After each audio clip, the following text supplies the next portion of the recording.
재개발 사업을 진행할 때 여러 협력업체들이 함께하지만 가장 중요한 건 역시 시공사입니다. 사업비에서 차지하는 비중도 크고 아무리 계획을 잘 세워도 기술적 완성도를 최종적으로 실현하는 건 시공사이기 때문입니다. 하지만 건물을 시공하는 것도 모두 사전에 철저하게 수립된 설계 계획이 없으면 좋은 아파트는 불가능합니다. 설계야말로 재개발 사업의 성패를 가르는 중요한 단계입니다. 설계를 통해서 우리가 확인할 수 있는 건 평면 설계, 외관 설계 및 건물 배치, 안전성 및 내구성, 에너지 효율, 커뮤니티 시설이 있습니다. 평면 설계에서는 아파트 내부의 공간 배치와 채광, 환기, 조망권을 확인하고, 외관 설계 및 건물 배치에서는 아파트의 외부 모습과 배치, 건물 간 거리를 확인할 수 있습니다. 안전성 및 내구성에서는 지진 화재에 대한 대비책, 그리고 장기적으로 사용했을 때 건물의 내구성을 확인할 수 있습니다. 에너지 효율에서는 전기, 단열, 방안 구조를 확인할 수 있습니다. 커뮤니티 시설에서는 주민 간 소통과 편의를 위한 여러 가지 시설을 확인할 수 있습니다. 건물을 설계하기 전에 집주인들이 이러한 범주들에 대해서 어떤 수준으로 지을 것인지 개념을 잡고 설계업체를 부르는 게 이상적입니다.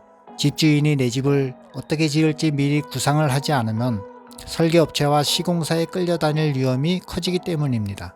설계업체를 선정하는 방식은 크게 두 가지로 나눌 수 있습니다. 적격심사와 설계공모입니다. 적격심사는 설계업체의 경력과 실적, 신용도라는 과거 데이터를 살펴보고 선택하는 방식입니다. 설계공모는 다수의 설계업체가 설계 도면을 제출하게 함으로써 그 결과물을 보고 선택하는 방식입니다. 적격심사와 설계공모는 법으로 강제된 선정 방식이 아니기 때문에 각 조합이 사정에 맞게 그 방식을 선택할 수 있습니다.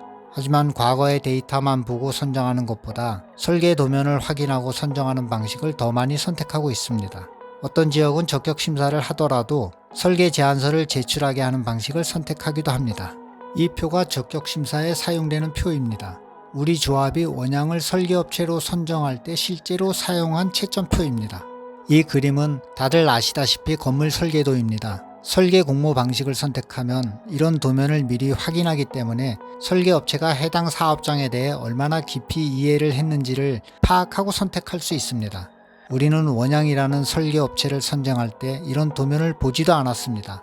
적격심사를 통해서 과거 데이터만 보고 선정했죠. 그리고 조합은 원양이 중대한 지장만 초래하지 않으면 해고도 못하는 계약을 체결했습니다.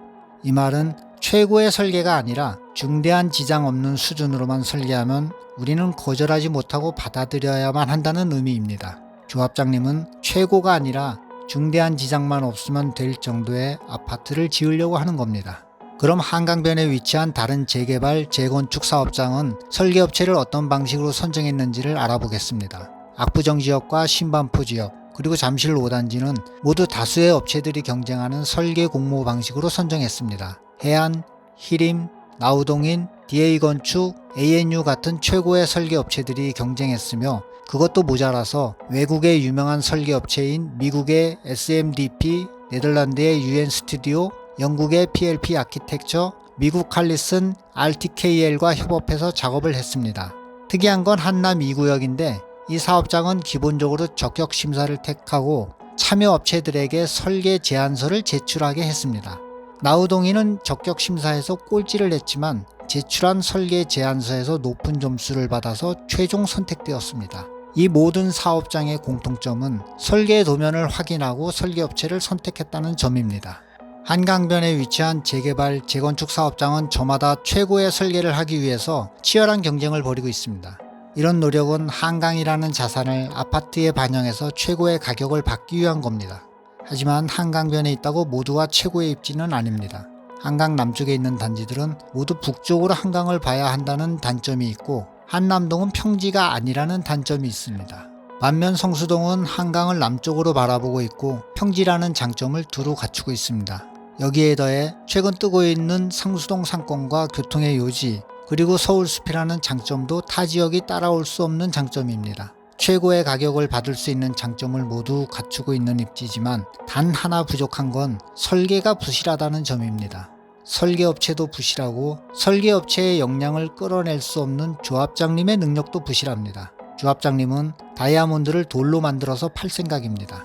재개발 사업에서 설계는 가장 중요한 단계입니다. 설계가 잘못되면 그 이후에 진행되는 시공 단계에서는 바로잡기가 너무 어려워집니다.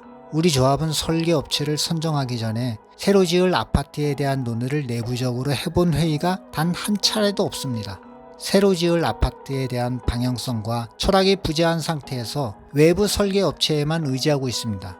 아니, 정확히 표현하려면 끌려가고 있다고 말해야 맞을 겁니다. 조합이 설계 업체로부터 최고의 설계안을 끌어낼 강제력이 없으니까요. 성수동의 입지에 어울리는 최고의 명품 아파트를 만들기 위해서는 지금이라도 잘못 선정된 설계업체를 다시 뽑아야 합니다. 우리도 설계 공모를 통해서 우수한 설계업체와 손을 잡아야 합니다. 누군가는 이야기합니다. 지금 와서 설계업체를 변경하면 입주 시기가 더 늦어지고 위약금이 발생한다. 그러니까 시공사가 정해지면 시공사가 제시하는 설계 변경안으로 진행하자고. 이는 더 많은 비용과 더 긴 시공 기간을 감수하자는 얘기와 같습니다. 최초의 설계가 부실해서 시공사가 법에서 규정한 중대한 설계 변경을 시도하면 구청, 시청의 각종 심의를 통과하기 위해서 대략 2년을 또 기다려야 합니다. 그렇게 마련한 설계안이 설계자와 시공자 간의 상호 협력이 잘 된 상태에서 진행됐다면 다행이지만 많은 사업장에서 서로의 손발이 안 맞아 설계 누락, 설계 오류가 되는 부분이 발생하기도 합니다. 이건 부실 시공의 출발점이 됩니다. 설계 변경은 설계비 자체의 인상뿐만 아니라 공사비용 증가의 원인이 되기도 합니다. 그뿐만 아니라 공사기간도 늘어나기도 하고요. 이 모든 혼란의 출발점은 설계가 애초에 부실하게 마련됐기 때문입니다. 설계업체 변경에는 몇 억이 들어갈 수 있지만 시공업체 주도로 설계 변경을 할 경우 수백억에서 수천억 원의 비용이 추가됩니다. 설계 공모를 통해서 설계 능력을 검증하지 않고 사업을 진행한다면 우리는 결과적으로 시간과 공사비를 더 들이고도 부실 시공도 감수해야 합니다.